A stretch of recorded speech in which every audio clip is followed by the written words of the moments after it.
আসসালামু আলাইকুম প্রিয় বন্ধুরা, আমরা অবৈধভাবে অবৈধ পথে কত টাকা রোজগার করছি, অথচ কার জন্য এসব করছি, কেন করছি একবারও কি ভেবে দেখেছি?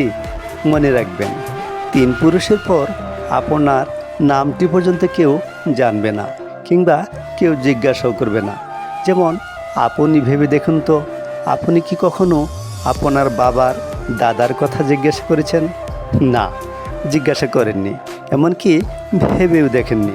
তাহলে হাজার হাজার কোটি টাকার সম্পদ কার জন্য রেখে যাচ্ছেন? কেনই বা রেখে যাচ্ছেন? আপনার পর যারা পৃথিবীতে আগমন হবে, তারা কি শুধু বসে বসেই খাবে?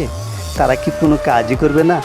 তাহলে আপনার এই চিন্তাধারার কারণ কি?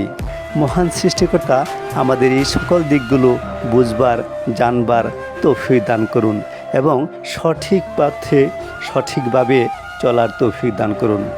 আমিন।